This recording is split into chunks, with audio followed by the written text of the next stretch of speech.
Olá, gente, juntos novamente vamos para mais uma reflexão e desde já começando, eu quero colocar sua mente para funcionar, então venha comigo nesta reflexão. Afinal de contas, conhecer e entender compreendem a mesma coisa?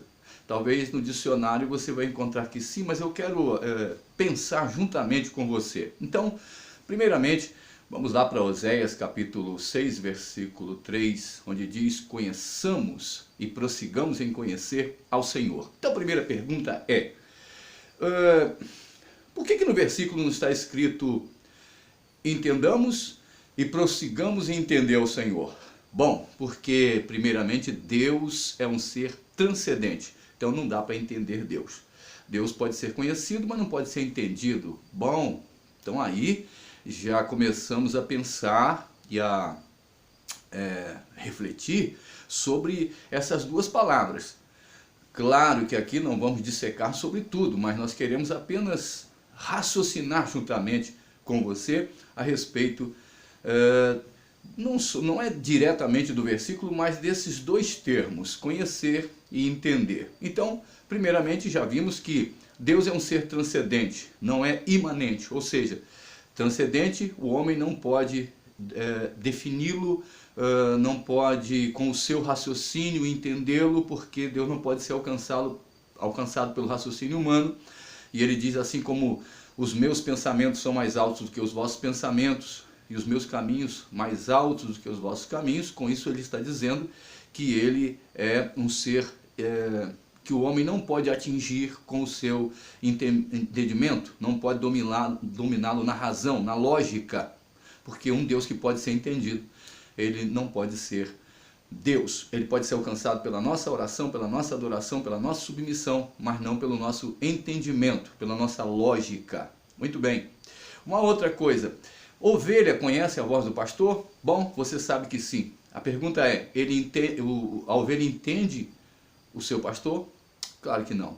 A criança no ventre, é comprovado que ela conhece a voz dos pais, mas ela entende? Não. Bom, então partindo daí, vemos que entendimento depende de um domínio psicológico, enquanto que conhecimento é uma relação. E aí, se tratando do meio cristão, do meio evangélico, vamos falar então a respeito da vida de fé. Por quê? Porque sem fé não podemos agradar a Deus, e tudo o que fazemos por fé está na nossa intuição e não na nossa lógica. Se estivesse na nossa lógica, alguém só poderia conhecer a Deus se tivesse um alto nível de conhecimento. Há homens intelectuais e sábios pelo mundo inteiro que vão morrer sem salvação e que nunca vão conhecer Deus. E não se pode dizer que a maturidade, até falamos em outro vídeo isso, que a maturidade que se adquire pela lógica humana nas várias faculdades do mundo, essa maturidade não pode ser comparada à maturidade de alguém que se relaciona com Deus. Um outro fato é que aquilo que se adquire numa faculdade teológica necessariamente não te faz maduro e muito menos pode te salvar. A salvação vem por fé e não por lógica. Por isso a salvação é acessível a todos os homens. Daí, um índio ao lado de um grande intelectual podem juntamente conhecer Deus, e um não será maior que o outro, desde que ambos estejam se dedicando a Deus, crescerão no mesmo patamar. Estamos falando de vida espiritual, tá bom?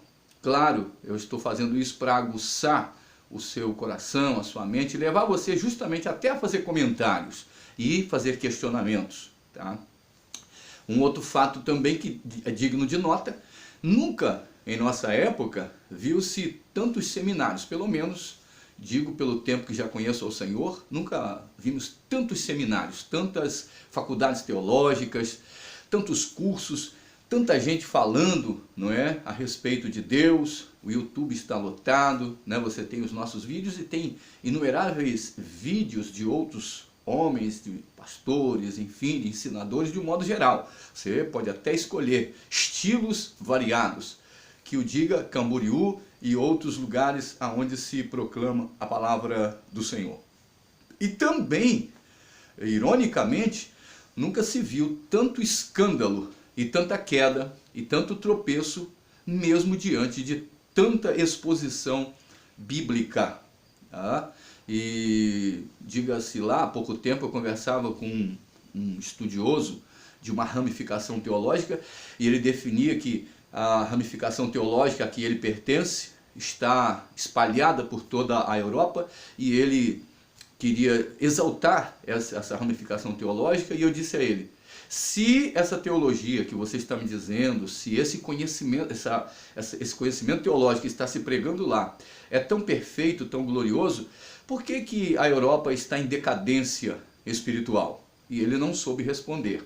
Bom, é uma pergunta também para se fazer dentro da própria nação brasileira, com tanta exposição teológica, por que tantas pessoas fracassadas, por que pessoas notoriamente tirando a própria vida, homens que estavam até e mulheres no ministério, por que tudo isso tem acontecido se há tanta exposição da palavra?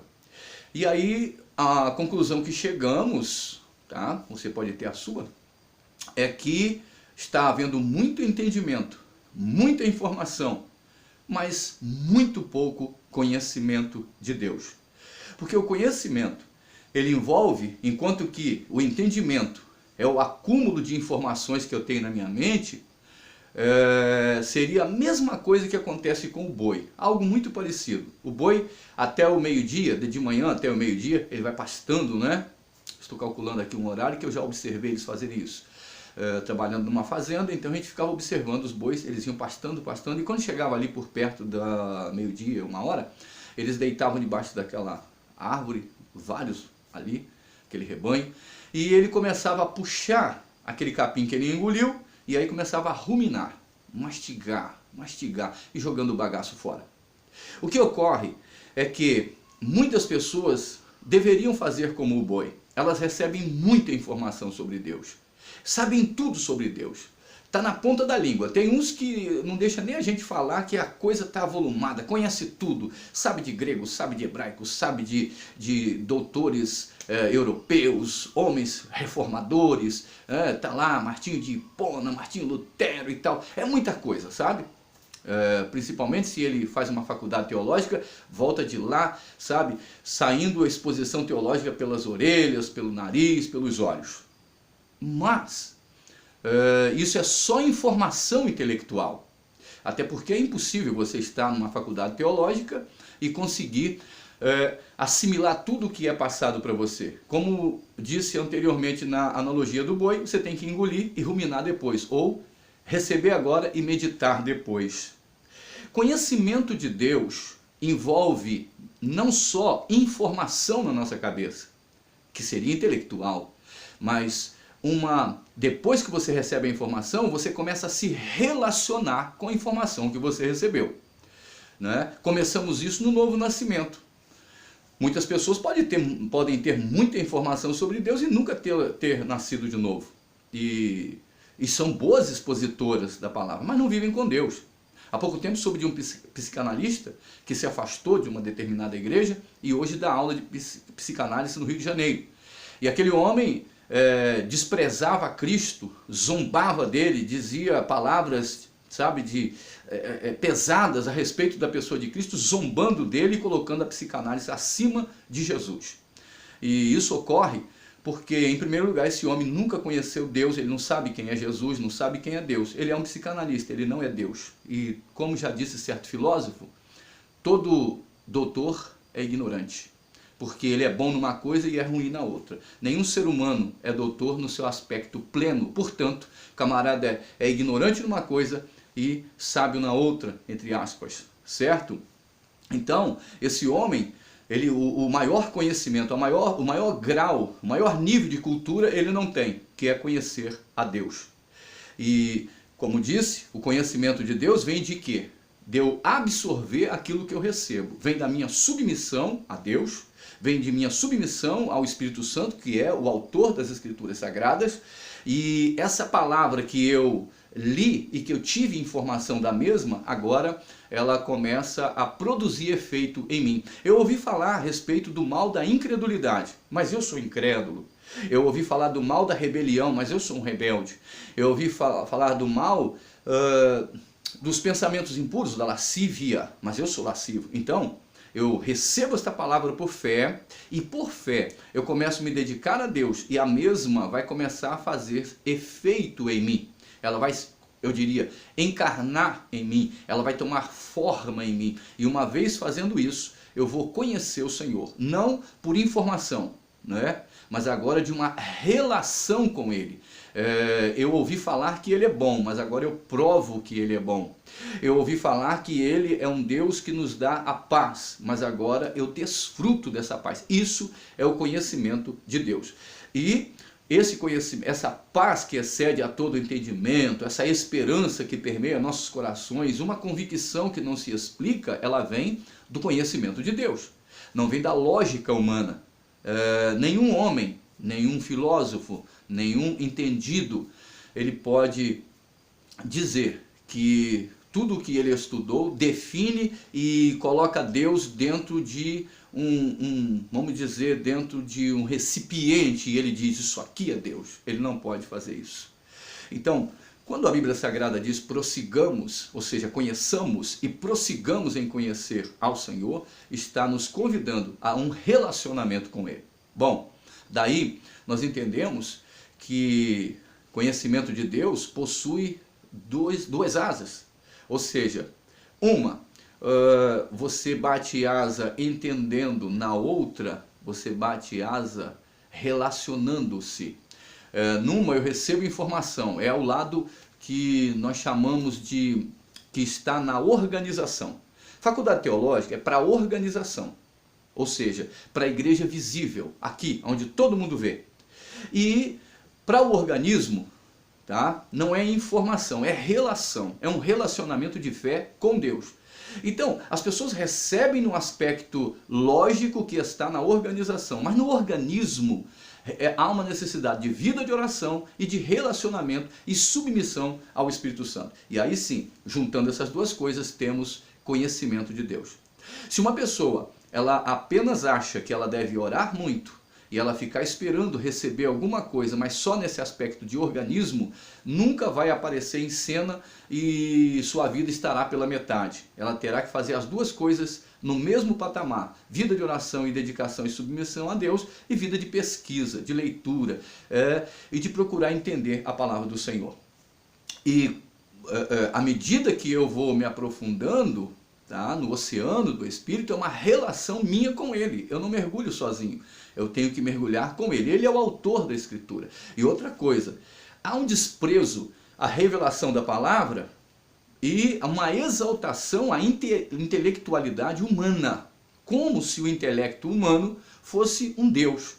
Há um desprezo à inspiração e revelação divina e uma exaltação à manipulação da adrenalina, aonde causa aquela habilidade do camarada ter uma boa retórica, uma boa oratória, a capacidade de manipulação de massa, que é o que vemos, a manipulação dos sentimentos das pessoas que estão querendo ouvir alguma coisa emocionante para tirar aquele sentimento de preocupação, de tristeza, e elas querem sair da igreja se sentindo bem, como alguém que vai a um show, tá?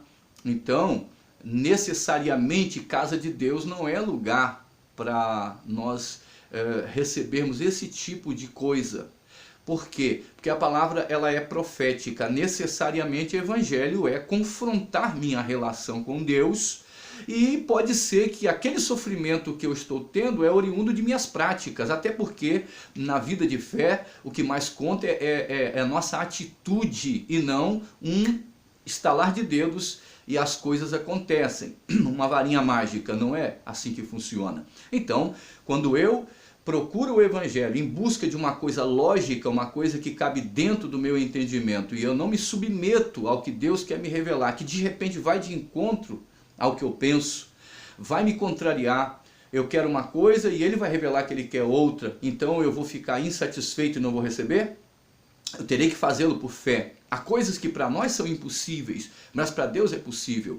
O grande problema de algumas pessoas na decadência que anunciamos inicialmente, com tanta exposição teológica, é justamente o fato das pessoas não quererem receber a palavra, que entra em choque com suas práticas.